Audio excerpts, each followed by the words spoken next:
Let's do this. The Cult of Hockey podcast by the faithful and for the faithful. I'm David Staples of the Edmonton Journal, and I'm here tonight with Bruce McCurdy. Welcome, Bruce. Hey David, how you doing?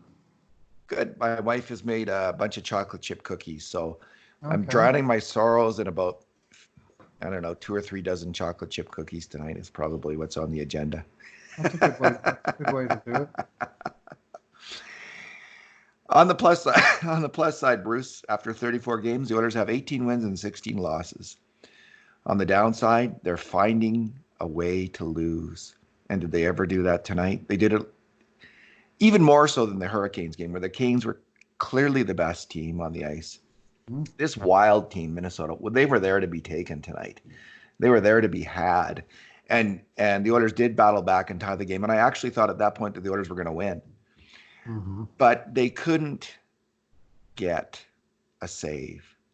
This is one of the weirdest games we've been tracking scoring chances. I've been tracking them since 2010, and this is Mhm. one of the weirdest games that I've ever tracked. Both goalies, neither goalie could make a save if their life depended on it on a grade A scoring chance.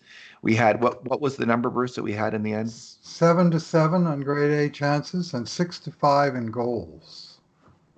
So So 11 goals and how many grade A scoring chances? 14. 14. I'm almost 100% sure that's the lowest number of combined grade A chances in a game this year, and I am 100% sure it's the highest scoring game of the year.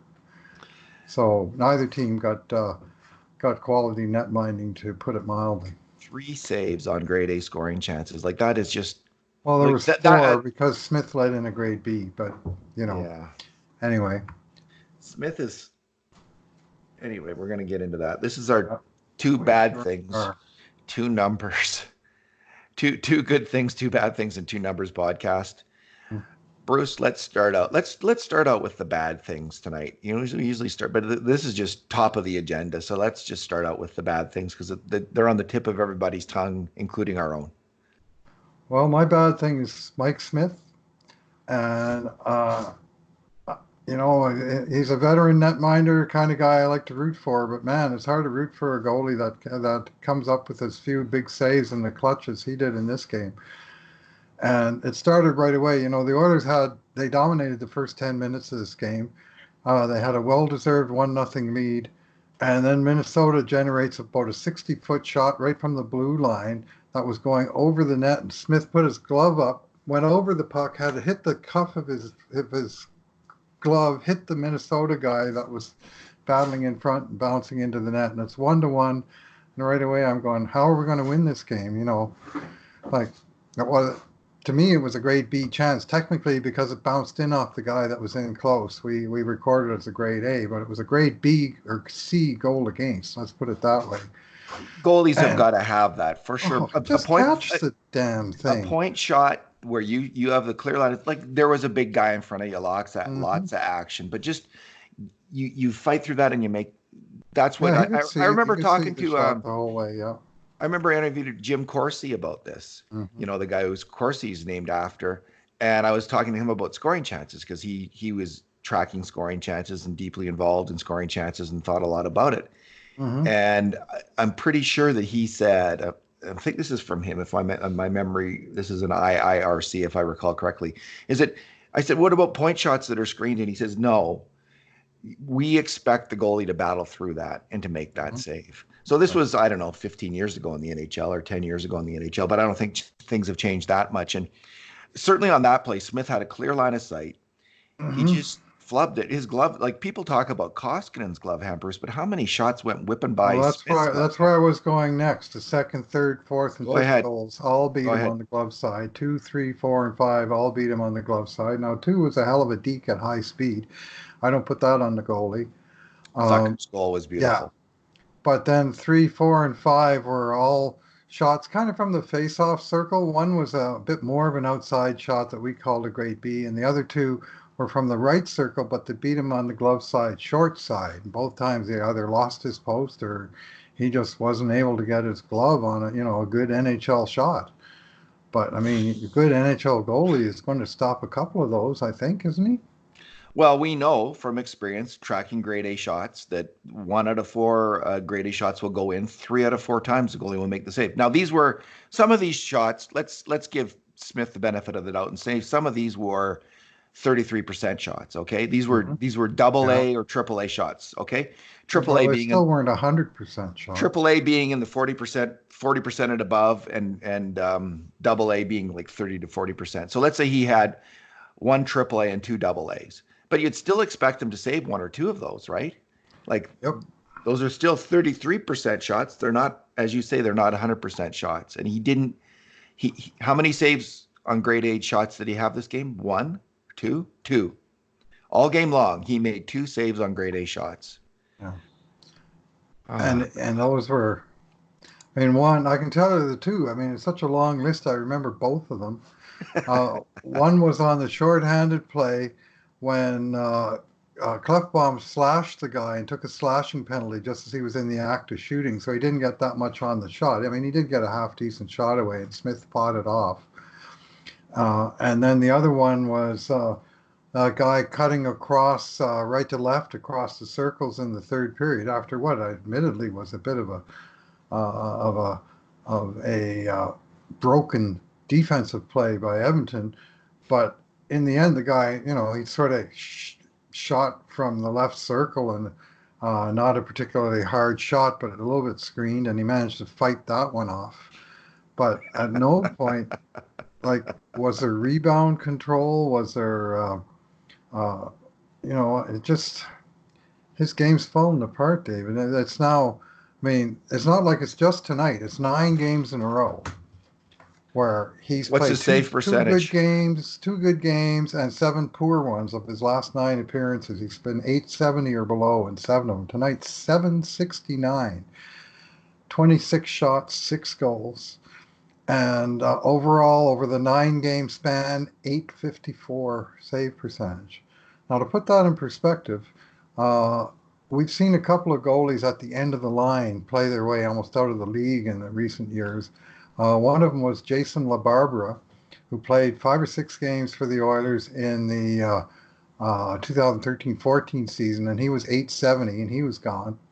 And the other I'm thinking of was Jonas the Monster Gustafsson, who was signed in the off season of 2015-16 or 16-17, I guess it was a Chiarelli signing on July 1st of an old uh, goalie, and he played I think 7 games, and he was 878, and he played his way out of the league. I mean, anything below 880, below 890, really is you're hanging on for dear life to an NHL job. And I mean, this run for Mike Smith is more games than either of those guys got before they got the boot.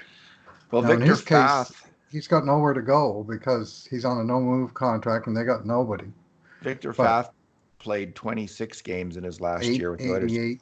And what did Ilya Brizgalov? I'm just trying to think of the murderer's row. Breeze was 904, and Breeze was actually one of the better ones, but they signed him during the year, and because of to replace LeBarbaro and Dubnik, who'd collapsed under Dallas Aiken's swarm defense, and he was 904 or something, and they wound up trading him for a pick, and I think the pick became William Lagesson, so that worked out.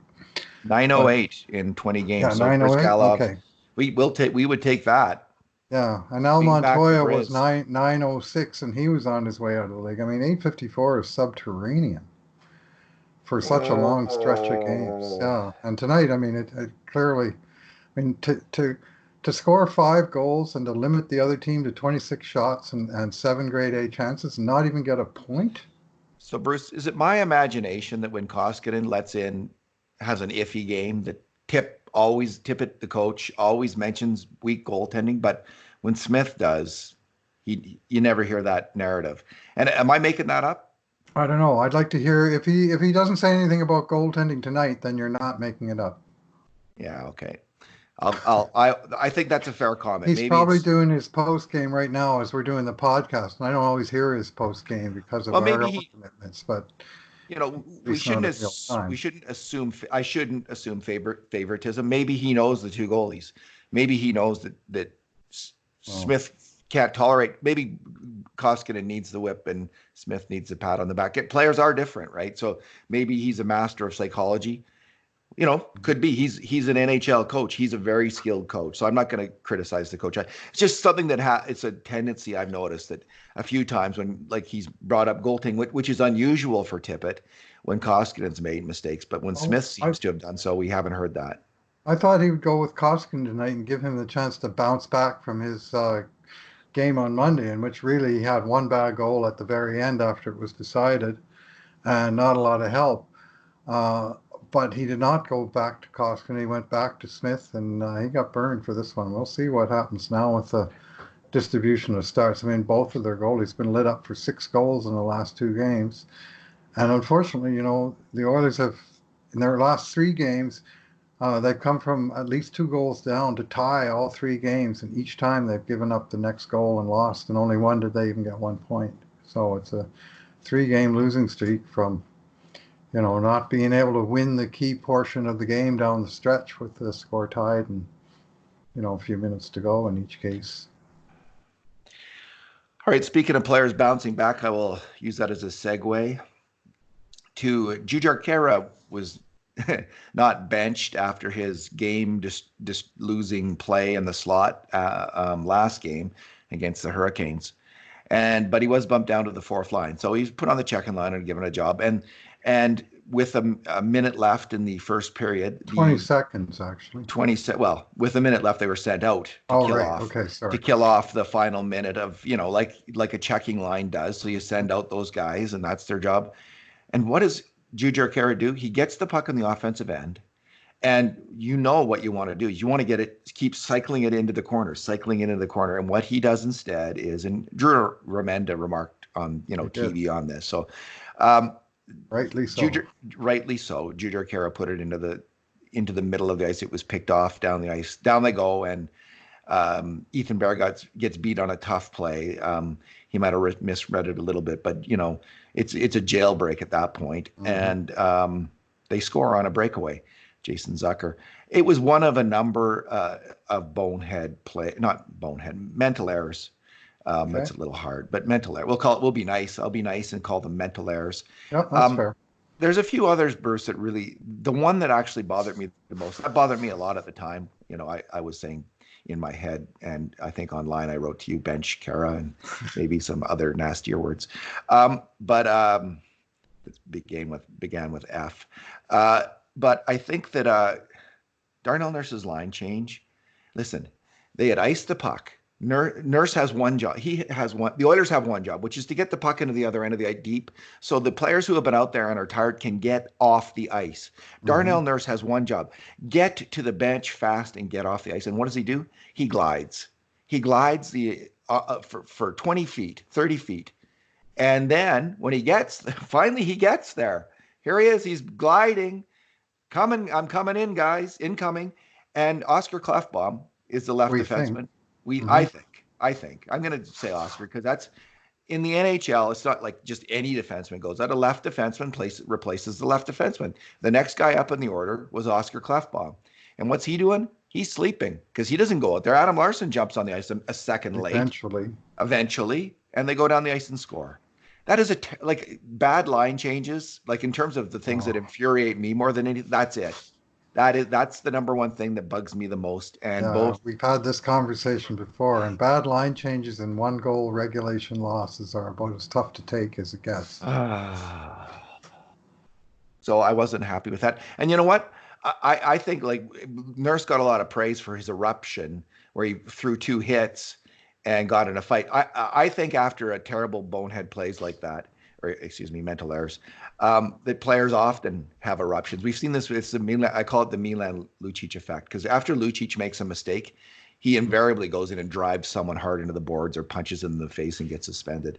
So this was Nurse's reaction. I think the rage. Like, listen, he knows he screwed up there. He's feeling rage at himself on the bench, and he just took it out on what's his noodle, the Greenway, is that his name? Greenway, yeah. He sure did, and it was a very satisfying thrashing that Nurse handed out to that player. Although I have to say the one thought in my head is like, oh God, I bet you Nurse has broken his hand. And I wonder, Bruce, Well, it how much wound of up bleeding. I don't know what the hell. I think Buddy caught him with one, and Nurse landed 5 or 6. He definitely won the fight, but he was the one that was spurting a little blood at the end of it. So it was a pretty violent fight. They were both going hard. I wonder how much of the visors and the helmets have cut down on fighting as much as anything else. Because like how much I don't remember players getting hurt with fighting as much in the 70s. But it seems like when there's fights now in the last decade, I think we've seen Ethan Morrow, Sheldon Surrey, other players get injured in fights. And every time I see a fight now, I just think maybe they don't know how to fight or they're wild. Like I don't know, they're wilder the fights, but I just think it's punching helmets and visors, which are pretty hard on the hand. Have we had a Punching the broken boards like McDavid did in junior that one time. anyway?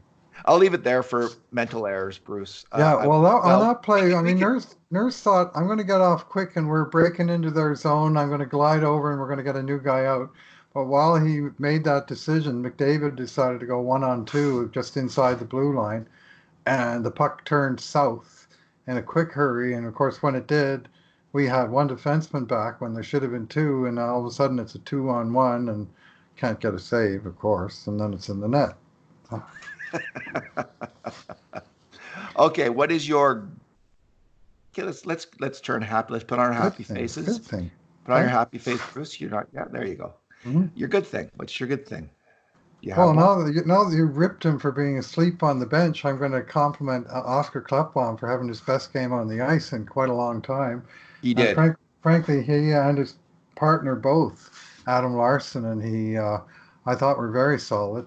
Didn't give up a lot, and they had a pretty dominant game by the puck possession numbers. Shots on net were 14-6 for Oilers on Klefbom's watch.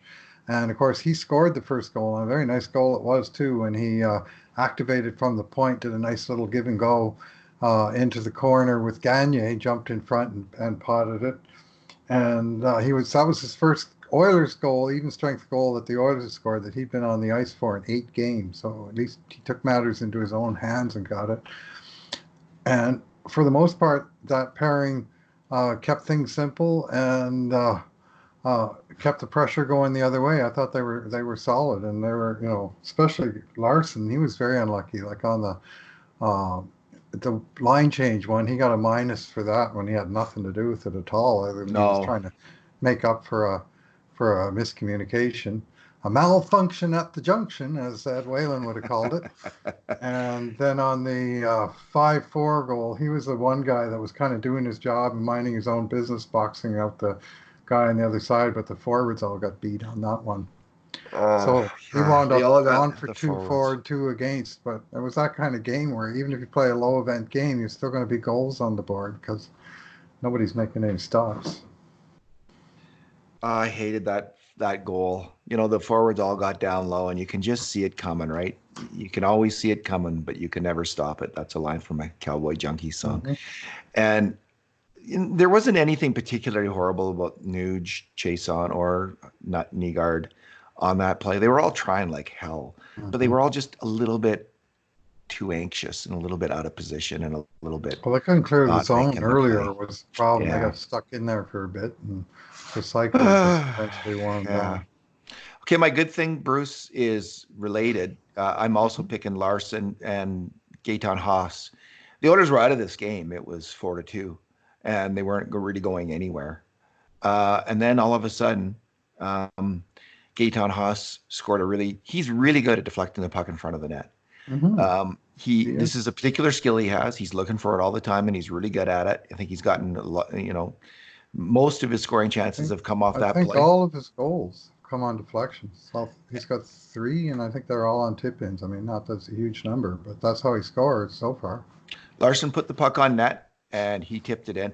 Adam Larson had his best game of the year, followed by his previous best game of the year, the game before. This is actually fantastic, Bruce. Like, I know that the Oilers are in a 3-game losing streak. People are still down in the dumps, but to me, you make the playoffs in the NHL generally if you're real 500. So the Oilers have 18 wins and 16 losses.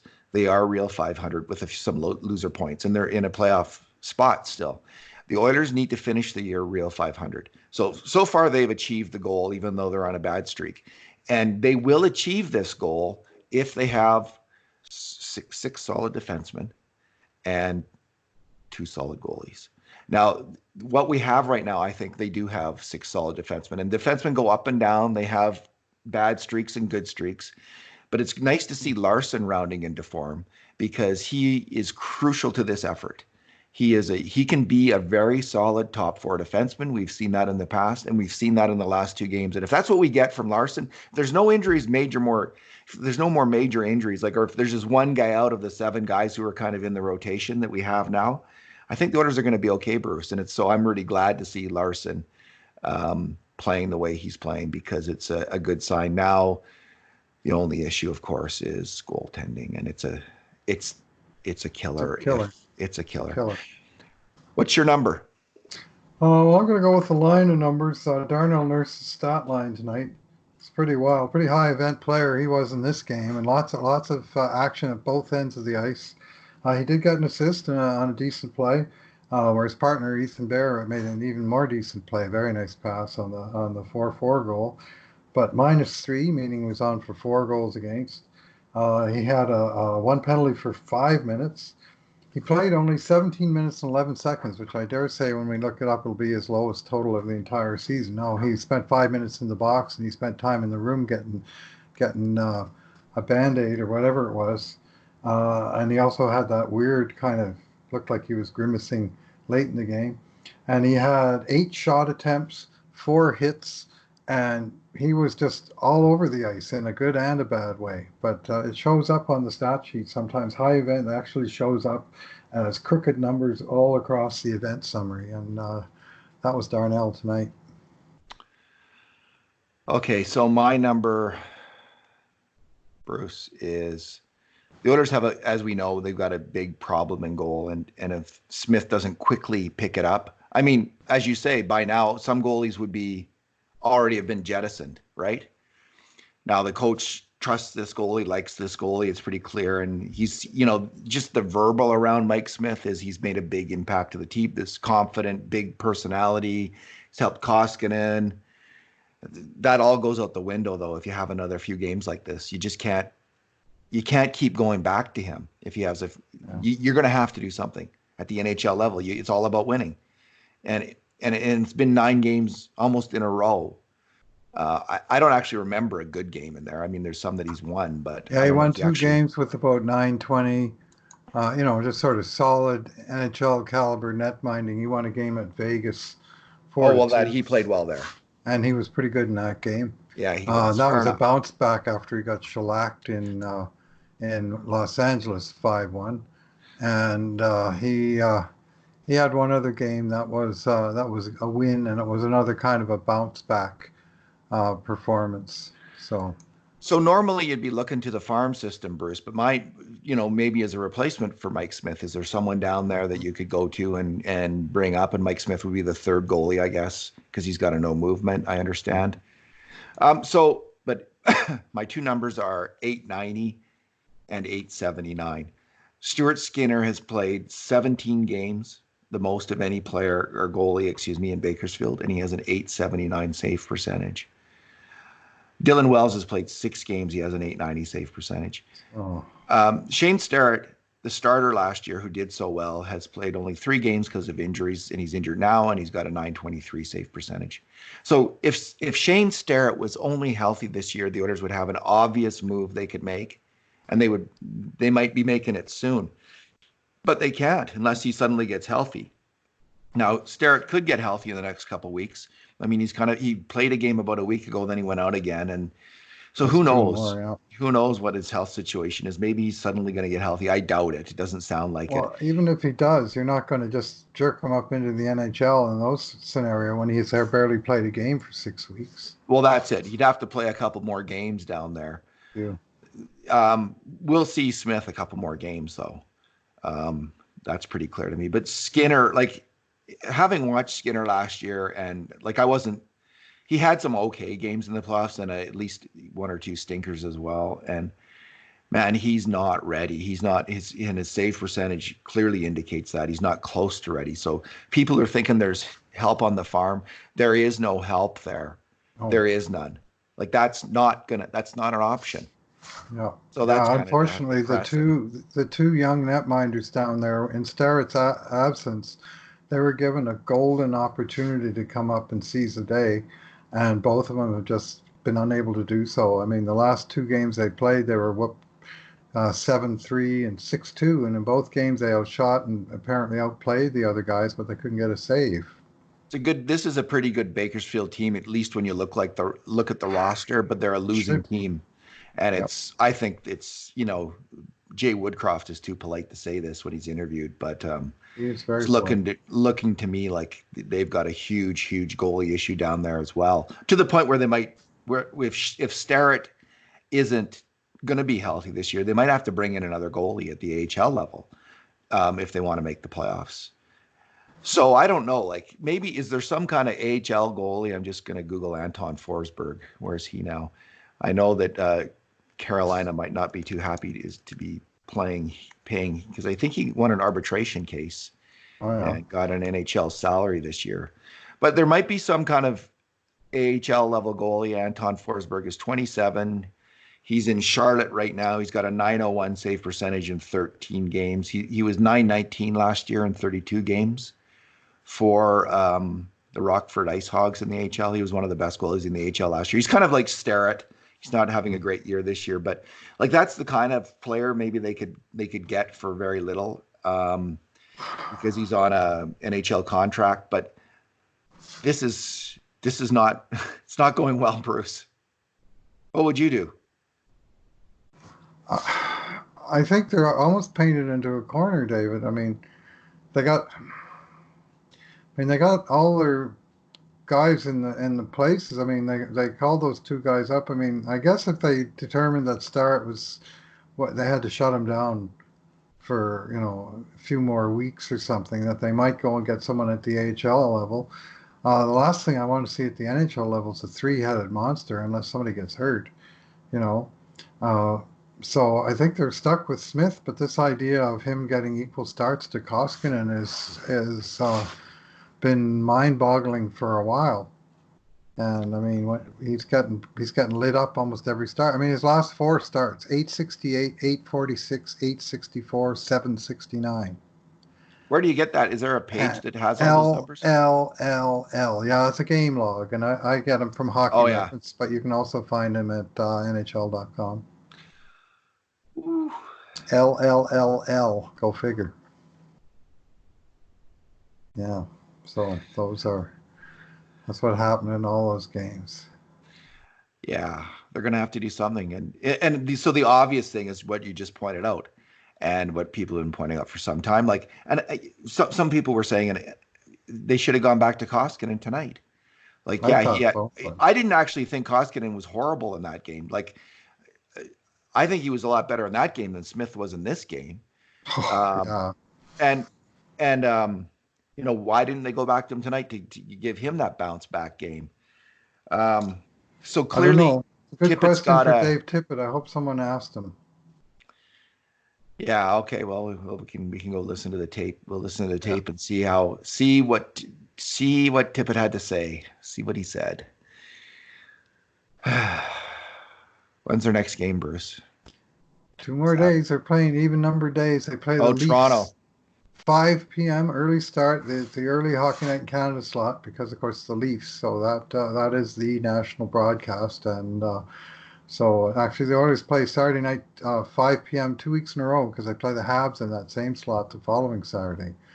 And so that'll be it's always an intense game with lots of Toronto fans in Edmonton making a lot of noise and often mocking the home team, and we hope it doesn't come to that. But it's next up is Toronto, and it's a tough schedule now. I mean, they had their lower tier opponents they played in the homestand, and they managed to basically piss that away. So it's a rough patch that they've hit now, without a doubt. It's a shame, Bruce, that this isn't like you're with that European, like the winter transfer window that they have for Yeah.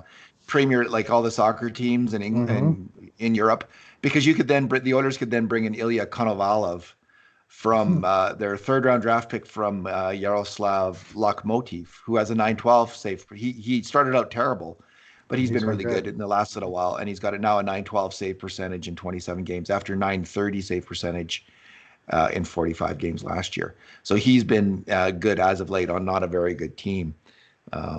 He has 8 wins and But 17 losses. there's no transfer window, and it's basically they've made their bed, and they just need the netminders that they have at both levels to start stopping pucks.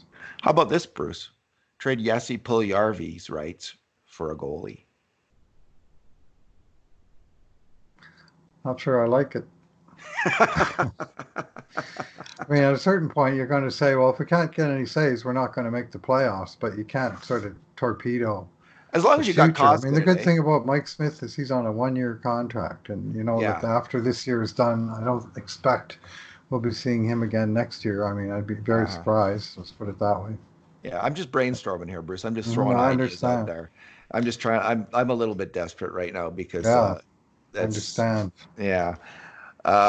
I don't know what they're gonna do either. Like you don't want to get like what people remember how crabby people were about what they gave up for Montoya. What was it, a fourth or fifth round pick or It something was like a that? fifth round pick that got upgraded to a fourth round pick if he played 7 or more games Of of course he 30 did. minutes each. And he played 8 games, which included 6 starts, and twice that he came in just before the 30 minutes were left in the game, and he played like 35 minutes, and they counted, and so they upgraded the draft pick that they gave up for him. It was Peak Oilers. yeah, yeah, it was yeah, it was just one of those shake your head. And they can't Not bring on just at the Rod. trade, but at the whole aftermath and how the coach and the GM just weren't on the same page on that one too. It really is a shame with what's happened in the HLA. Like as you say, like they have these two young goalies. They just really, if one of them had like a 920 or 915 save percentage in the AHL right now, Hmm.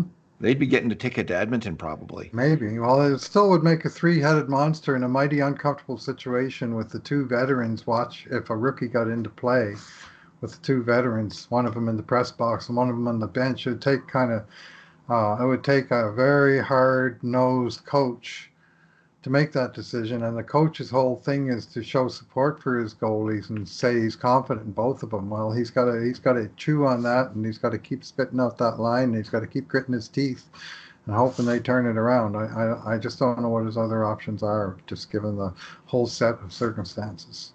Okay. Well, the one encouraging thing that I'm left with from our little chit chat here about in the last little while is in the same time period that Smith has had what is it, an 853 save percentage in the last month. Yep. Mikko Koskinen has not been great, but he's had a 910 save percentage in that time period. Hmm. And he has 6 wins and 5 losses in his 11 starts.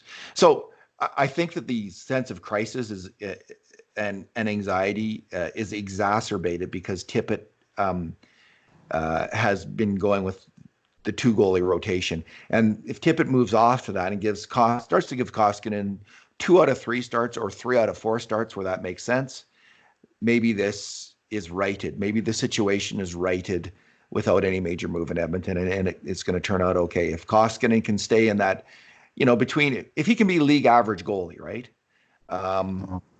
Then, and he's playing 2 out of 3 or 3 out of 4 games, we're looking at a playoff team. Are we? Yeah, maybe. All right, let's leave it there. I'm having a hard time being optimistic at this moment. I mean, we were early in the season when the team was doing well. Both guys were playing really well. And I mean, Smith's fallen off a cliff, and Koskinen has become, he's had good games and bad games mixed, but at least a more reasonable mix than Smith, which is 2 good games out of 9. Koskinen's But had just the one really bad game, I think. yeah, If I can, but yeah, he's been lit up for 5 and 6 goals in just the last couple of weeks. So yeah. he's not exactly that he's on any kind of a roll. I mean, hopefully he cuts it short and bounces back with a big game, and it better be next game that he's back in net. One hopes. One Yeah. hopes. All right. Thanks for talking tonight, Bruce. Yeah. Thanks for listening, everyone. Thank you indeed. And in the meantime, and in between times, this has been another edition of the Cult of Hockey podcast.